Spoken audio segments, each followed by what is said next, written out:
Hello दोस्तों, मेरा नाम है मालचंद कुमावत और हम पढ़ रहे थे भारत का भूगोल, जिसमें अपना टॉपिक चल रहा था स्थिति और विस्तार। उसी कड़ी को हम आगे बढ़ते हैं। हम पड़ोसी देशों के साथ विवाद पढ़ रहे थे। हमने पाकिस्तान पढ़ लिया, हमने चीन पढ़ लिया, हमने अफगानिस्तान पढ़ लिया। आज हम पढ़ेंगे नेपाल। नेपाल के साथ में अपनी कोई सीमा विवाद है नहीं। बेसिकली ये कुछ इस प्रकार से अपने नेपाल पड़ता है ना। नेपाल के साथ में अगर अपने ज़िले कौन से लगते हैं उनकी बात की जाए ना, तो ये एक ज़िला है उत्तराखंड। कौन सा है? फिर एक ये बड़ा ज़िला पड़ता है उत्तर प्रदेश। फिर ये ज़िला पड़ता है इधर बिहार। फिर एक ज़िला पड़ता है इधर सिक्किम। बस यही ज़िले। हाँ, ज़िले नहीं है जी, सॉरी, राज्य है। ठीक है, नाम मेरे को ज़िले ज़िले आ रहे, बाकी है ये राज्य। और ये है अपने नेपाल। और नेपाल की जो ऊपरी सीमा है वो किससे लगती है? तिब्बत से लगती है, चीन से लगती है। ठीक है, तो भारत और नेपाल की टोटल सीमा कितनी है? तो वो है 1751 किलोमीटर। ठीक है, और भारत के ऐसे कितने राज्य हैं जो सीमा बनाते हैं? तो 4 राज्य हैं। कौन से? एक राज्य का नाम मिलता है उत्तराखंड। क्या नाम मिलता है? एक राज्य का नाम मिलता है उत्तर प्रदेश। क्या नाम मिलेगा? उत्तर प्रदेश नाम मिलेगा। एक का क्या नाम मिलेगा? एक का नाम मिलता है बिहार और एक का नाम मिलता है सिक्किम। ये हो गए इनके राज्य। इनका कोई नामकरण है क्या? देखो, इनका नामकरण नहीं मिलता। ठीक है, नामकरण क्यों नहीं मिलता?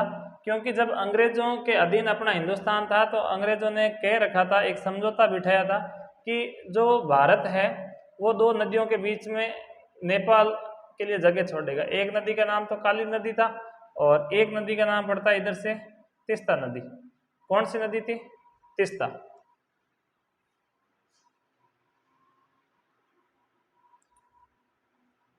तो इनके बीच की बात करते हैं। क्या यहाँ पर नामकरण नहीं है तो क्या है? यह है प्राकृतिक सीमा बनी हुई है। प्राकृतिक सीमा, इसलिए हम कोई नाम ही नहीं पढ़ेंगे। फिर हम बात करेंगे क्या भारत और नेपाल के साथ में अपने कोई विवाद भी चल रहे हैं क्या? तो 2 प्रमुख विवाद है। एक तो नए मानचित्र को लेकर के विवाद है और एक काली नदी को लेकर के विवाद है। एक को तो बोलते हैं काला पानी विवाद और दूसरे वाले को बोला जाता है नेपाल के मानचित्र को लेकर के। नए मानचित्र जारी किया नेपाल ने। नए मानचित्र का विवाद चल रहा है अपने। देखो, मैं दोनों समझाता हूँ कैसे। एक तो ये जो नेपाल है वो खुद एक तो काली नदी के और एक तीस्ता, एक मिनट, सॉरी भाई, तीस्ता नहीं है, ये नदी का नाम है मेची नदी। तीस्ता नदी सिक्किम से होके बहती है। सॉरी, थोड़ी सी गलती होगी, आप याद रखना ये मेची नदी से होकर के जाता है। ठीक है, कौन सी नदी? एक तो काली नदी और एक मेची नदी। इन दोनों के बीच में है आपके नेपाल। तो अभी नए मानचित्र वाला, अभी भारत सरकार ने कैलाश मानसरोवर की यात्रा करने के लिए एक रोड बनाई थी, 80 किलोमीटर वाली रोड। और ये जो रोड है वो इस काली नदी के विवाद, काली नदी के प्रवाह क्षेत्र के मध्य से होके ऐसे गुजरती है। वरना अपन को क्या होता है, या तो सिक्किम से होकर कैलाश सरोवर की यात्रा करो या फिर अरुणाचल प्रदेश से होकर के क्या करो, कैलाश मानसरोवर की यात्रा करो। तो अपन के BRO ने सोचा था, बोर्ड रोड ऑर्गेनाइजेशन ने सोचा कि हम अगर यहाँ से रोड बना देते हैं, ये रोड 80 किलोमीटर की बनाई गई थी कि सीधी मानसरोवर की यात्रा हो जाएगी, टाइम भी कम बचेगा, टाइम भी कम लगेगा, है ना। तो ऐसा करके ये शुरू किया गया था। लेकिन नेपाल ने कहा कि ये हमारी काली नदी के प्रवाह क्षेत्र में आपने रोड बना दी थी, ये रोड नहीं बना सकते। एक तो ये ऐसा विवाद चल रहा है। काला पानी विवाद काली नदी को लेकर के है। दूसरा विवाद ये है कि नए मानचित्र में इस नेपाल ने दिखाया कि यहाँ एक दर्रा पड़ता है, लिपुलेख दर्रा, जहाँ से एक नदी एंटर करती है। इस नदी का नाम है लिम्पियाधुरा। लिम्पियाधुरा नाम है इस नदी का। और लिम्पियाधुरा नदी जो है वो काली नदी की सहायक नदी है। तो अब नेपाल वालों ने क्या किया है कि अपना जो मानचित्र है वो यहां तक बढ़ा लिया है ना, लिपुलेख दर्रे तक। कौन सा दर्रा था ये? लिपुलेख दर्रा, जहां से एक नदी आती है लिम्पियाधुरा।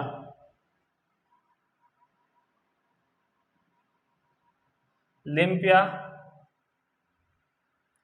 देखो लिम्पियाधुरा ये एक नदी है, और ये जो नदी है वो काली नदी की सहायक है, काली नदी की सहायक नदी है ये,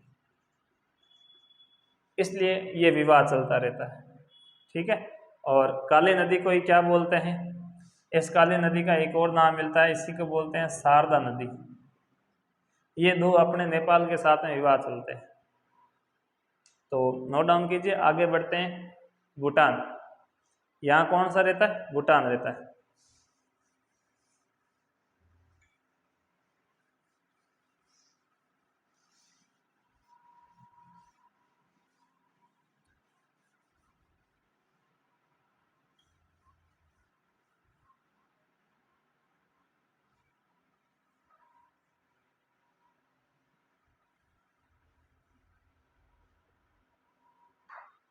देखो आगे बढ़ते हैं, यहाँ अपन बात करेंगे भूटान की। भारत और भूटान की सीमा है 699 किलोमीटर। ये भी प्राकृतिक सीमा है, क्योंकि इधर से सिक्किम है, इधर से भूटान है, उधर इधर से कौन सा है? अरुणाचल प्रदेश है। यहाँ बीच बीच में एक जगह पड़ जाती है भूटान, यहाँ पड़ जाता है सिक्किम, यहाँ पड़ जाता है आपके अरुणाचल प्रदेश, अरुणाचल प्रदेश, यहाँ बीच में पड़ जाता है असम, और इधर से पड़ जाता है पश्चिम बंगाल। ये कुछ क्षेत्र करके भूटान के साथ में सीमा बनाते हैं। किन के साथ में सीमा बनाएंगे? भूटान के साथ में सीमा बनाते हैं। तो देखिए, भारत के ऐसे कितने राज्य हैं जो भूटान के साथ में सीमा बनाते हैं? तो 4 राज्य हैं जो भूटान के साथ में सीमा बनाते हैं। कौन से? एक का नाम लिख लो सिक्किम, एक का नाम लिख लो आप पश्चिम बंगाल, एक का नाम लिख लो आप असम, और एक का नाम लिख लें आप अरुणाचल प्रदेश। क्या लिखोगे? अरुणाचल प्रदेश लिखोगे। ठीक है, ये कुछ इस प्रकार से ध्यान रखना भाई। और भूटान के साथ में अपने कोई विवाद है ही नहीं। भूटान खुद पहाड़ों पर बसा हुआ है, इसको बोलते हैं तड़ित जंजावत, तड़ित जंजावत की भूमि बोलते हैं। या भूटान इसका नाम इसलिए भी पड़ा है क्योंकि यहाँ सबसे ज्यादा भूकंप आते हैं, भूकंप आने के कारण। ठीक है, इसके बाद में यहाँ अपने इधर की तरफ पड़ता है कौन सा?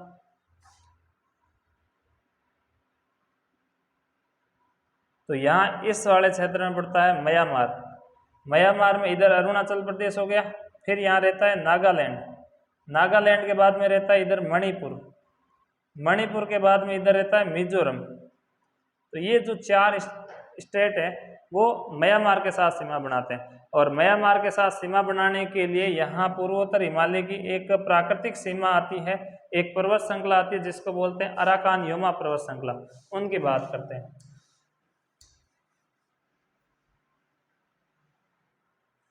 ठीक है, तो यहाँ देखिए, हम बात करते हैं किसकी?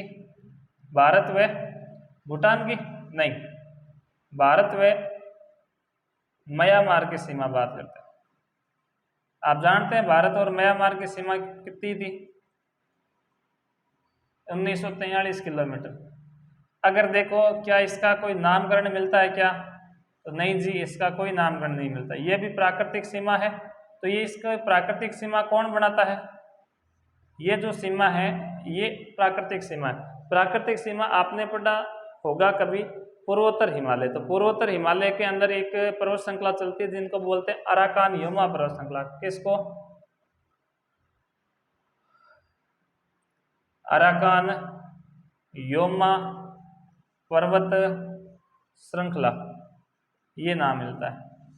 इसको कहा जाता है कि ये भारत और म्यांमार की प्राकृतिक सीमा बनाती है, भारत और म्यांमार की प्राकृतिक सीमा बनाती है, ठीक है। और भारत के ऐसे कितने राज्य हैं जो म्यांमार के साथ सीमा बनाते हैं? तो 4 राज्य हैं। कौन से? नंबर 1 पर आता है अरुणाचल प्रदेश। कौन सा? अरुणाचल प्रदेश। नंबर 2 पर कौन आएगा? तो नंबर 2 पर आएगा नागालैंड। कौन आएगा? नागालैंड आएगा। नंबर 3 पर कौन आएगा? वो आएगा मणिपुर। कौन आएगा? मणिपुर। नंबर 4 पर कौन आएगा? तो वो आएगा मिजोरम आएगा। कौन आएगा? मिजोरम आएगा। इस प्रकार से आप देख सकते हैं कि म्यांमार के साथ में 4 राज्य सीमा बनाते हैं, अरुणाचल प्रदेश, नागालैंड, मणिपुर और मिजोरम बनाते हैं, ठीक है। और यहाँ जो पर्वत श्रृंखला पड़ती है इसको बोलते हैं अराकान यमा पर्वत श्रृंखला, जो भारत और पाकिस्तान की भारत और म्यांमार की प्राकृतिक सीमा बनाती है, ठीक है। और इधर ये 4 राज्य हैं जो सीमा बनाने वाले हैं, आप उनको नोट करो या स्क्रीनशॉट लो, हम आगे बढ़ते हैं।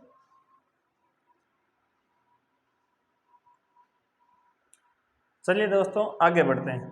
आगे हम बात करेंगे भारत व बांग्लादेश की सीमा के बारे में। भारत व बांग्लादेश, भारत व बांग्लादेश की सीमा की बात करेंगे। इसके लिए थोड़ा सा इतिहास में आपको पीछे आना पड़ेगा। कब की बात करेंगे? जब हम बात करेंगे हिंदुस्तान की। और उस हिंदुस्तान में जो है वो आपके ये आज का पूरा भारत पड़ता है, भारत के साथ साथ में ये आज का पाकिस्तान पड़ता है, पाकिस्तान के साथ साथ में अगर बात करेंगे तो ये वाला क्षेत्र अफगानिस्तान भी पड़ता है, अफगानिस्तान के बाद में इधर वाला ये क्षेत्र नेपाल पड़ता है, इधर वाला भूटान पड़ता है, इधर वाला बांग्लादेश पड़ता है, इधर वाला म्यांमार भी पड़ता है। ये सारे ही क्षेत्र किसमें थे? अखंड भारत में शामिल थे भाई।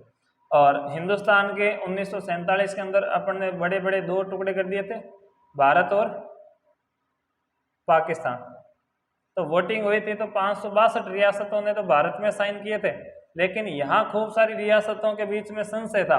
इधर वालों में, इधर की कुछ रियासतों ने कहा कि हम तो भारत में जाएंगे, हमें जो है वो हमने भारत के साथ में नहीं रहना।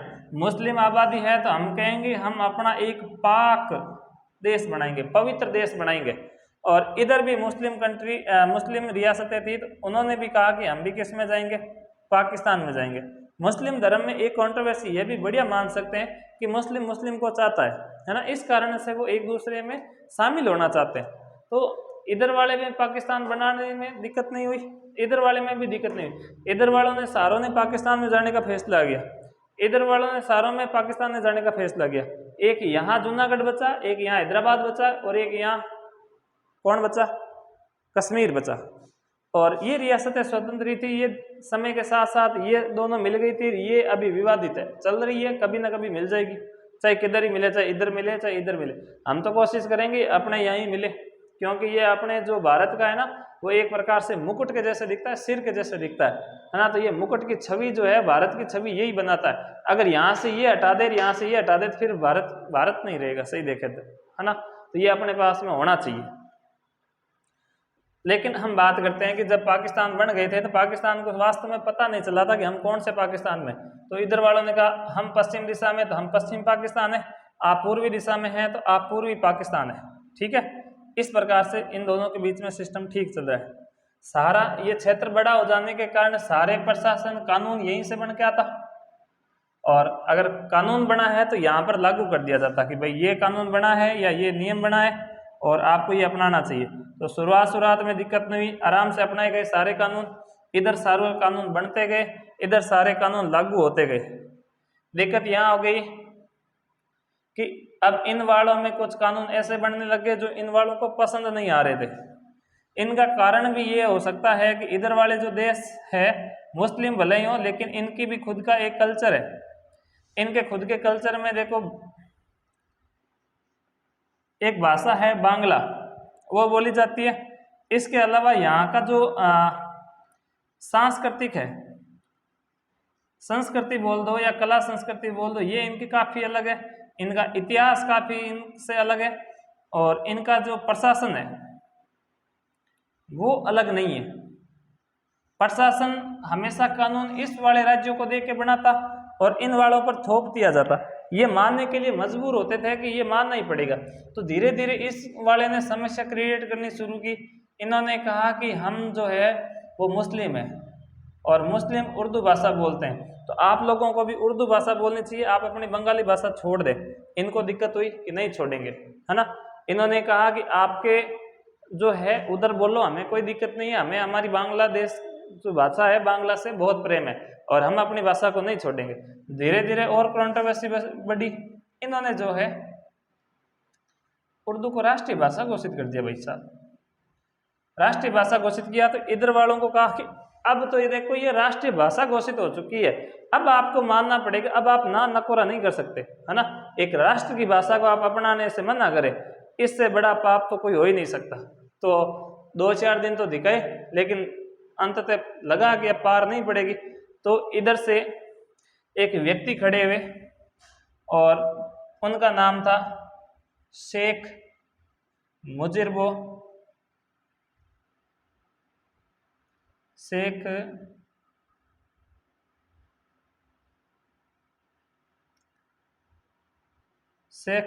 रहमान।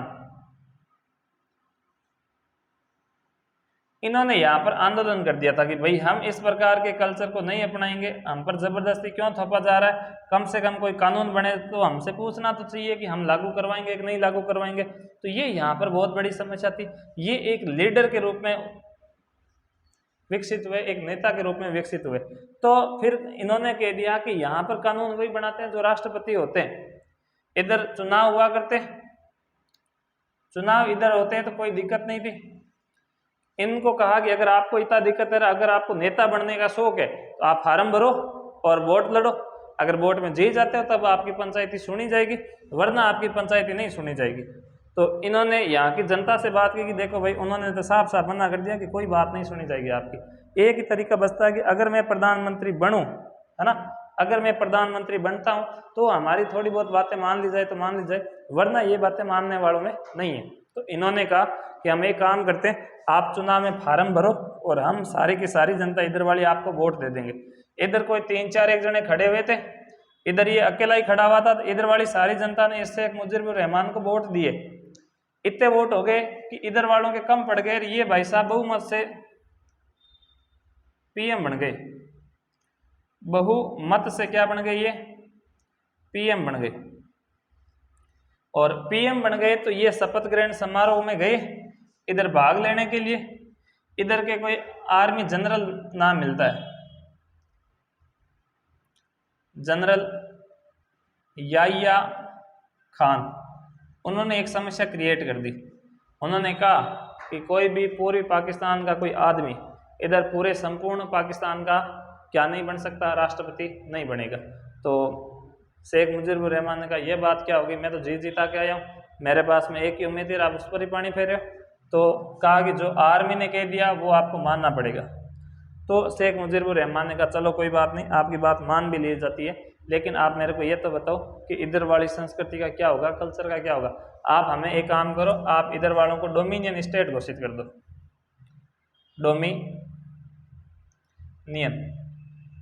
डोमिनियन स्टेट घोषित कर दो, एक लोकतांत्रिक राज्य घोषित कर दो आपका केवल, है ना, ताकि हम धीरे धीरे यहाँ पर क्या बन जाए, अपने कल्चर को बचा सके। तो इस जनरल याह्या खान ने कहा कि ये तो भाई साहब क्या बन गया, देशद्रोही हो गया, ये तो देश की बातें नहीं मान रहा। तो नहीं मान रहा तो फिर इसको यहाँ पर जेल में डाल दिया गया, जेल में डाल दिया गया। थोड़े दिनों बाद में इधर पता चला कि ये जनता जो है जिस पीएम का वेट कर रही है वो पीएम तो जेल में सड़ रहा है। तो इधर जो है वो आंदोलन शुरू हुए, कहा कि हमारे नेता को वापस बाहर निकालो। तो इधर से शांत कराने के लिए उन्होंने अपनी सेना भेजी, एयरफोर्स भेजी, इधर से नेवी भेजी, इधर से थल सेना कर इधर लोगों को मारना काटना शुरू किया, अत्याचार किए। तो लोग अब त्राईमान करके भागने लगे। अब इतने भागने लगे कि यहाँ अपने 8-10 लाख लोग रोज आ जाते। तो 8-10 लाख जब शरणार्थी अपने भारत में आने लगे ना, अपने आटा कम पड़ गया था, खाद्य संकट उत्पन्न हो गया था। अब खुद के खाने के लाले पड़ रहे थे, तो आने वालों को कहाँ से खिलाएं। तो उस समय अपने भारत की एक राष्ट्रपति थी, है ना, और उनका नाम मिलता था इंदिरा गांधी। इंदिरा गांधी ने कहा कि एक काम करो, या तो इनको पाड़ लो जो जो आ रहे हैं, लेकिन अब ये क्वांटिटी जो है वो 8-10 लाख लोग वो भी रोज आ जाते हैं नए। तो फिर इंदिरा गांधी ने कहा भाई पार नहीं पड़ेगी, ऐसे तो चाहे कितना ही हो अपना देश भूखा मर जाए। तो फिर कहा कि एक काम करो, ये तो खाली हो रहा है, इससे अच्छा इसको वापस बसाना तो पड़ेगा ही, हम ही बसा देते हैं इसको।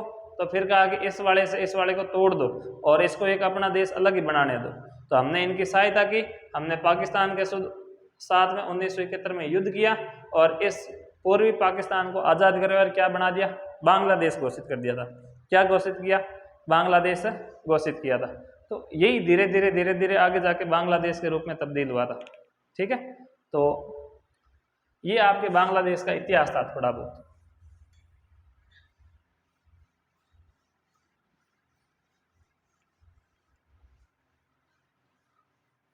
धीरे धीरे बांग्लादेश भी पनपने लगा, भारत वालों ने थोड़ा सपोर्ट किया होगा उनको, थोड़े और मजबूत हो गए। अब इतने मजबूत हो गए कि ये बांग्लादेश वाले भारत के साथ में भी पंगे करते हैं, है ना। अपन को ये भी पता नहीं चलता कि ये कह क्या रहे हैं। तो इनके साथ में अपनी सबसे ज़्यादा सीमा है, 4096.6 किलोमीटर के अंदर है। अगर कोई पूछ ले भारत व पाकिस्तान, सॉरी, भारत व बांग्लादेश के बीच की जो सीमा है, इस सीमा को क्या बोलते हैं, इस सीमा को बोला जाता है रेड क्लिप रेखा। अब आप लोगों के दिमाग में आएगा सर रेड क्लिप रेखा तो हमने पाकिस्तान को बोली थी। तो भाई साहब ये जो रेड क्लिप थे वो बॉर्डर कमीशन के क्या थे, आयोग थे। सर सिरिल रेड क्लिप नाम मिलता उनका। उन्होंने एक हिंदुस्तान का नक्शा लिया और उन्होंने ऐसे पेन से 2 लाइनें ड्रॉ कर दी थी। तो इधर तो भारत रह गया था, इधर बन गया था पाकिस्तान। उन्होंने तो इधर पाकिस्तान ही बना के गए थे, हमने इनको क्या बना दिया था, बांग्लादेश। लेकिन उनकी सीमा तो वही रही, इसलिए इसका नाम क्या पड़ गया। हाँ, इसमें थोड़ा सा अन्य नामकरण ये भी मिलते हैं कि अगर अपन के पश्चिम बंगाल को देखा जाए कि यहाँ अन्य नाम में एक नाम मिलता है 3 बीघा गलियारा। 3 बीघा गलियारा ये क्या चीज है, 3 बीघा गलियारा जो है वो बोला जाता है, इधर पश्चिम बंगाल पड़े अपने भारत का और इधर पड़ जाए बांग्लादेश। तो पश्चिम बंगाल में बांग्लादेश की सीमा को तो बोला जाए क्या, 3 बीघा गलियारा। और अपन के एक और पड़ती है जिसको बोलते हैं ये जीरो रेखा या जीरो सीमा बोलते थे, ये जीरो रेखा बोलते हैं, जीरो लाइन बोलते हैं। ये किसके किसके बीच में, इधर अपने भारत की एक जगह जिसका नाम है त्रिपुरा और इधर पड़ता था बांग्लादेश। तो जीरो लाइंस जो है वो भारत त्रिपुरा और बांग्लादेश के बीच में, 3 बीघा गलियारा जो है वो पश्चिम बंगाल और बांग्लादेश के बीच में। इस रेखा का नामकरण किया गया था रेड क्लिप रेखा। इसकी टोटल लंबाई है 4096। अगर आपसे पूछ ले कि भारत के कितने राज्य लगते होंगे तो अगर जब इनकी बात की जाए तो ये कुछ इस प्रकार से बढ़ता भी कि यहां से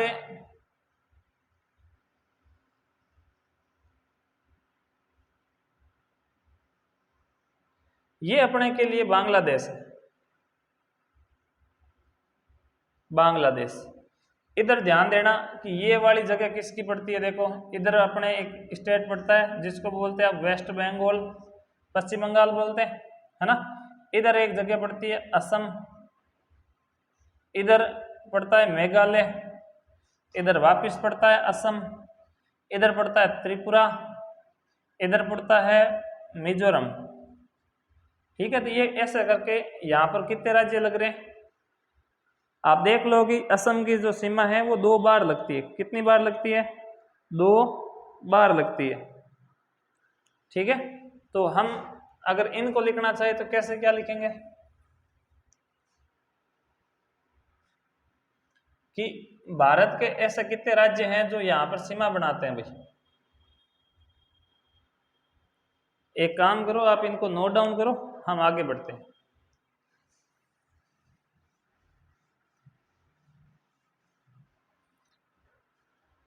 यहां देखते हैं, भारत के ऐसे कितने राज्य हैं जो बांग्लादेश के साथ सीमा बना रहे? तो एक तो नाम पड़ता है पश्चिम बंगाल, ये पहला। जब दूसरे की बात करते हैं तो दूसरा पड़ता है आपके असम। जब तीसरे की बात करते हैं तो ये पड़ता है मेघालय। जब चौथे की बात करते हैं तो ये चौथा बनता नहीं है, लेकिन यहाँ वापस सीमा बनाता है एक बार के लिए वापस असम। फिर चौथा बनाता है आपके त्रिपुरा। उसके बाद में एक सीमा बनाता है मिजोरम। कौन बनाएगा? मिजोरम बनाएगा। अपन के यहाँ बांग्लादेश के साथ में पूछा जाता है कि भारत का वह राज्य जो बांग्लादेश के साथ में 2 बार सीमा बनाता है कौन सा होगा? 2 बार सीमा बनाने वाला राज्य। तो फिर उसका नाम होना चाहिए था असम। क्या नाम होना चाहिए था? असम। अपन के एक बार ये क्वेश्चन आया हुआ था कि भारत के साथ में कौन से 2 राज्य सीमा नहीं बनाते हैं, बांग्लादेश के साथ सीमा नहीं बनाएंगे। एक तो नहीं बनाता नागालैंड, हालांकि नागालैंड तो मैप में देखने से ही पता चल जाता है। एक नहीं बनाता मणिपुर। कौन नहीं बनाता? मणिपुर नहीं बनाता। अपन के अगर यहाँ थोड़ा ध्यान देना तो यहाँ पड़ता है मणिपुर, थोड़ा ऊपर पड़ता है ना। यहाँ पड़ता है मणिपुर, यहाँ पड़ता है नागालैंड, है ना। तो अगर आप ध्यान दें कि ये मणिपुर है और ये मिजोरम है, लेकिन हम कभी कभार ये नाम भूल जाते हैं कि ऊपर मणिपुर था नीचे मणिपुर था। तो ये ध्यान रखना कि बांग्लादेश के साथ में सीमा कौन नहीं बनाते? नागालैंड और मणिपुर। इसको थोड़ा ट्रिक से याद रख लो। अगर याद नहीं हो रहा है तो हमें बांग्लादेश को क्या नहीं देनी? नागमणि नहीं देनी है। अपन के बांग्लादेश को क्या नहीं देंगे? नागमणि। नागालैंड और मणिपुर नहीं देंगे, मणिपुर से सीमा टच नहीं होंगी। इसके बाद में इनके पढ़ते हैं विवाद। आप नोट डाउन कर सकते हैं इनको।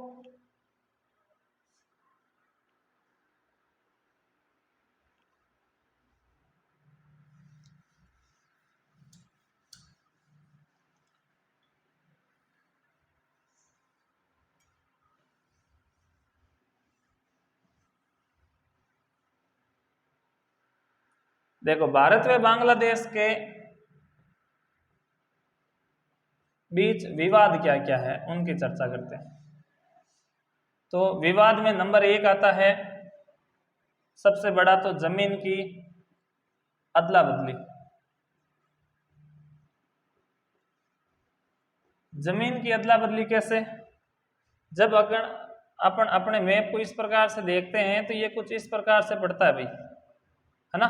तो यहाँ वाली कुछ चीजें जो है वो क्लियर नहीं है, ऐसे आगे बढ़ी है फिर वापिस ऐसे आ गई थी, ये ऐसे। तो ये आगे बढ़ती जा रही है। अगर ये थोड़ा सा और टच हो जाए ना तो ये पूर्वोत्तर राज्य ही अलग कर दे, है ना। तो यहाँ बहुत सारी कंट्रोवर्सी है कि कौन सी रेखा किस में जा रही है, कौन सी जमीन किसकी है। तो हमने इसके समाधान के लिए यहाँ का जो जमीन है वो इतना उबड़ खाबड़ है,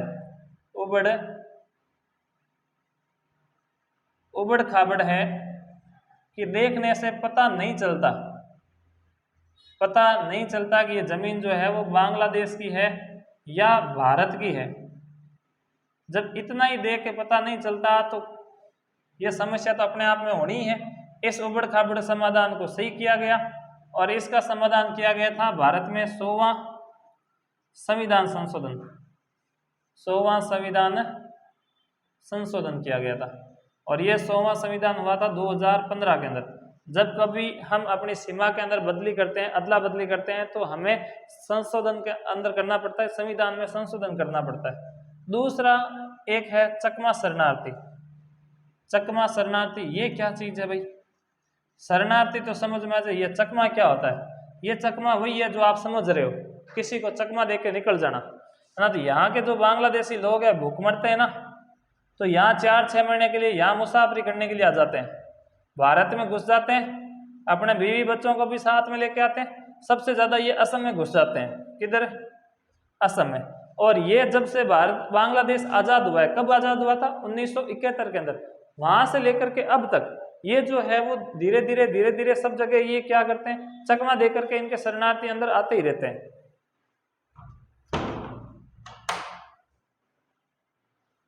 धीरे धीरे ये शरणार्थी जो है वो अंदर आते ही रहते हैं।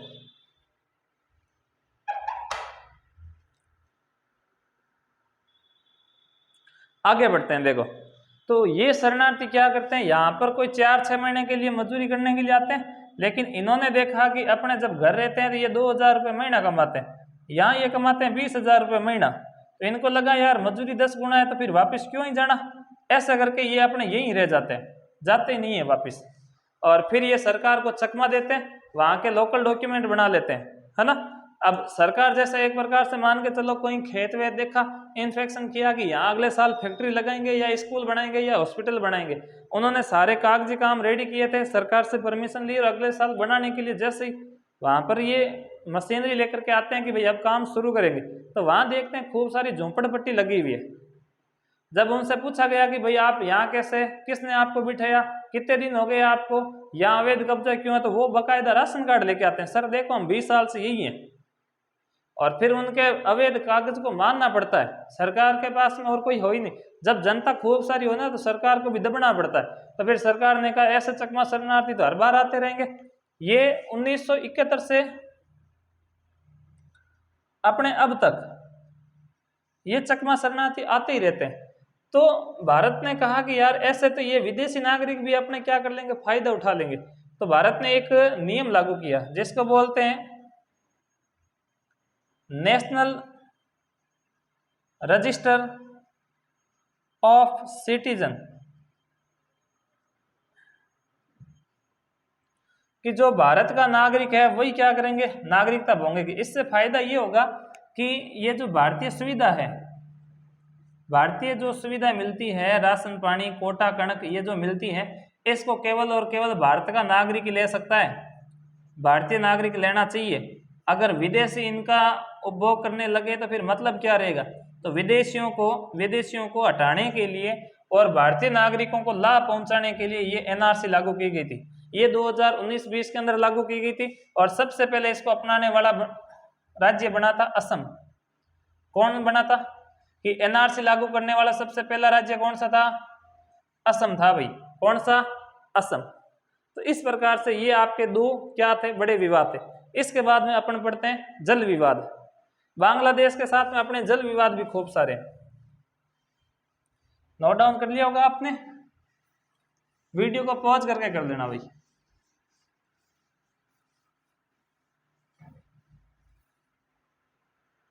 आगे बढ़ते हैं। देखो यहां ये अपने इस प्रकार से जब बात की जाती है तो ये त्रिपुरा, ये मेघालय और ये इस प्रकार से बांग्लादेश है। अगर हम बांग्लादेश की बात करें तो यहाँ से एक नदी आती है, उस नदी का नाम है गंगा, और ये अपने यहाँ आती है तो इसको बोल देते हैं पद्मा। यहाँ से एक नदी आती है वो है तीस्तार, इधर से एक नदी आती है ब्रह्मपुत्र, और ये तीस्ता नदी इस ब्रह्मपुत्र नदी में मिल जाती है। इस नदी का नाम है गंगा। गंगा नदी यहाँ से दो भागों में बन जाती है। एक तो ये पड़ती है आपके कोलकाता से होकर बहती है, इधर हल्दिया बंदरगाह बना हुआ है, और यहाँ जो है एक नदी चलती है, इस नदी का नाम है बराक नदी।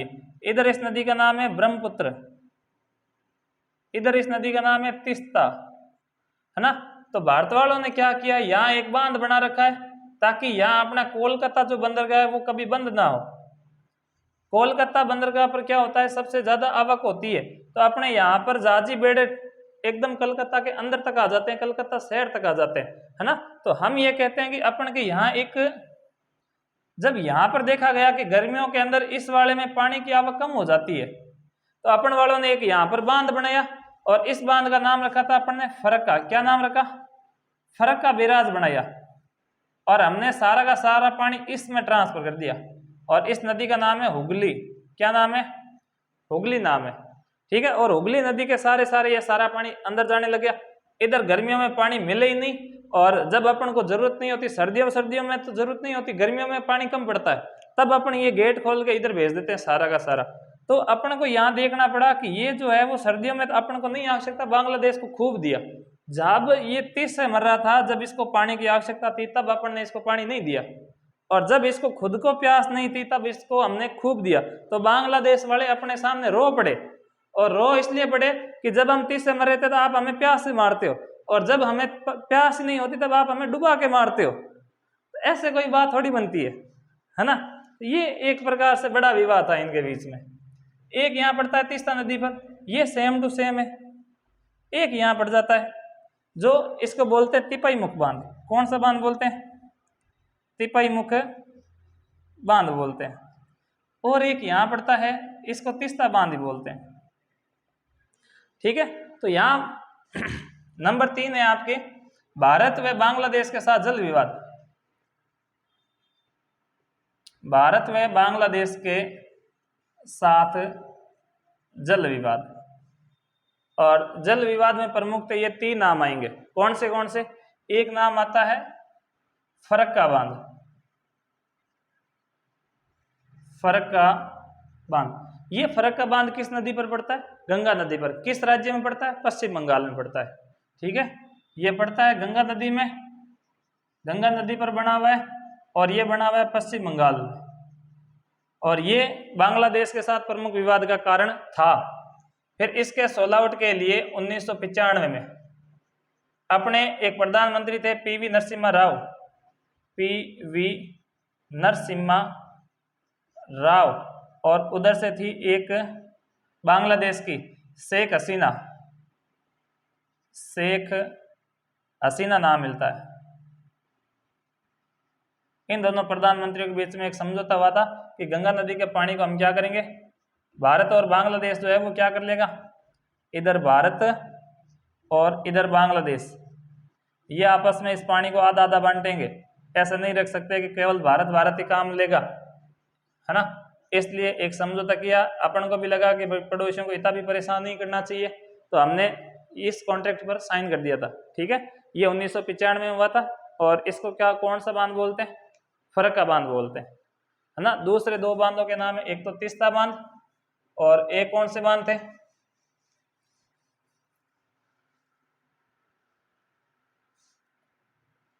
और दूसरे का नाम पड़ता है आपके, एक तो तीस्ता बांध। तीस्ता बांध किस नदी पर है? तो ये है तीस्ता नदी पर ही, तीस्ता नदी पर। ये कहाँ पड़ता है? तो ये पड़ता है सिक्किम में, सिक्किम में। ये भी बांग्लादेश के साथ में विवाद का कारण बना हुआ था। एक और बांध था जिसको बोलते हैं तिपाई मुख बांध, तिपाई मुख बांध। और तिपाई मुख बांध को क्या बोलते हैं? ये कौन सी नदी पर था? तो ये था बराक नदी पर, बराक नदी पर।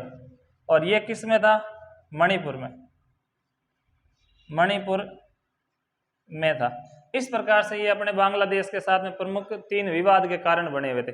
आपको ये थोड़ा देखना होगा कि ये तीस्ता बांध तीस्ता नदी पर है और सिक्किम में। ठीक है, ये इधर से नदी आ रही थी, ये ऐसे आ रही थी, ये ऐसे आ रही थी। भारत ने सब जगह यहाँ बांध बनाए थे, और जब जरूरत नहीं होती तब यहाँ पानी फुल छोड़ता, और जब पानी जरूरत नहीं होती तब ये सारे ही रास्ते बंद ही कर देता। तो बांग्लादेश शायद तीसरे मरे, लेकिन धीरे धीरे यहाँ सोल आउट किया गया, कुछ समझौते बिठाए गए। अपन को भी समझ में आ गया कि पड़ोसियों के साथ ज्यादा देर नहीं लड़ना चाहिए। हंसी मजाक की बातें सारी अलग होती है ना। तो आपको भी समझ में आएगा। आगे बढ़ते हैं।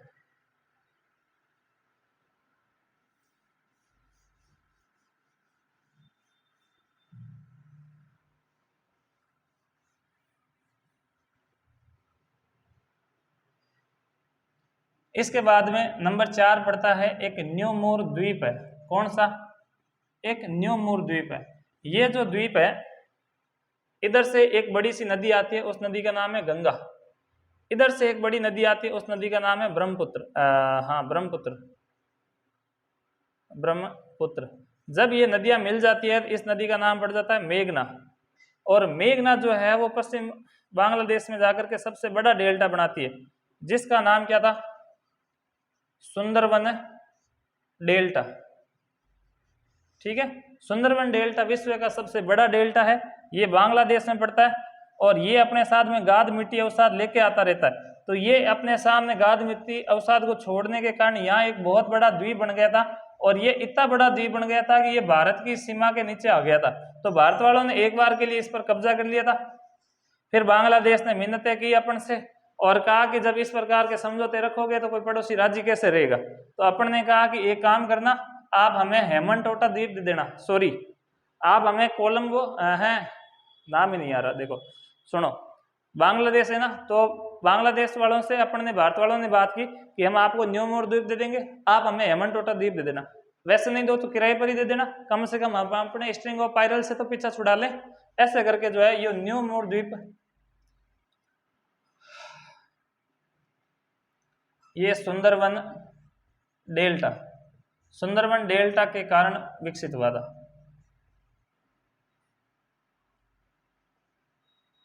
के कारण विकसित हुआ था और भारत की सीमा पर आया, पश्चिम बंगाल के नीचे आ गया, तो भारत ने इस पर कब्जा कर लिया था। भारत ने कब्जा कर लिया तो फिर भारत से भी यहाँ पर इन्होंने बात की कि हमें क्या कर लेना चाहिए, पड़ोसियों के साथ रिश्ते अच्छे करने चाहिए। तो बांग्लादेश से इन्होंने क्या कर दिया, बांग्लादेश को ये सौंप दिया भाई। और सौंपा तो इसलिए है कि ताकि पड़ोसियों के साथ में जो रिश्ता होगा ना, अगर वो रिश्ते अच्छे रखेंगे तो कभी चाय चीनी मांगने की जरूरत पड़ी तो भी देंगे। सही सी बात है ना। एक बात बताओ भाई, आप अपने घर के पड़ोसियों के साथ में व्यवहार कैसा रखोगे? अगर अच्छा रखोगे तो आपके चाय चीनी मांगने की हिम्मत होगी। अगर आप अपने पड़ोसियों के साथ लड़ाई झगड़े करते हो तो फिर चाय चीनी मांगने की औकात ही नहीं है आपकी, है ना। तो फिर भारत को लगा कि नहीं यार, ये आदमी ऐसे है कि कभी ना कभी काम आएंगे, नहीं आएंगे तो हम भी इनके काम आएंगे। ऐसे करके उन्होंने ये जो द्वीप है वो किन को सौंप दिया, वापिस बांग्लादेश को सौंप दिया था। ठीक है, ताकि हमारे इनके बीच में जो रिश्ते है, वो रिलेशन है, वो कैसे रहे, अच्छे रहे भाई। ठीक है, ये था। तो ये थोड़ा ध्यान रखना, ये आपने बांग्लादेश के साथ पूरे विवाद कंप्लीट पढ़ लिए। ठीक है, तो आगे मिलेंगे अब नेक्स्ट क्लास में। धन्यवाद।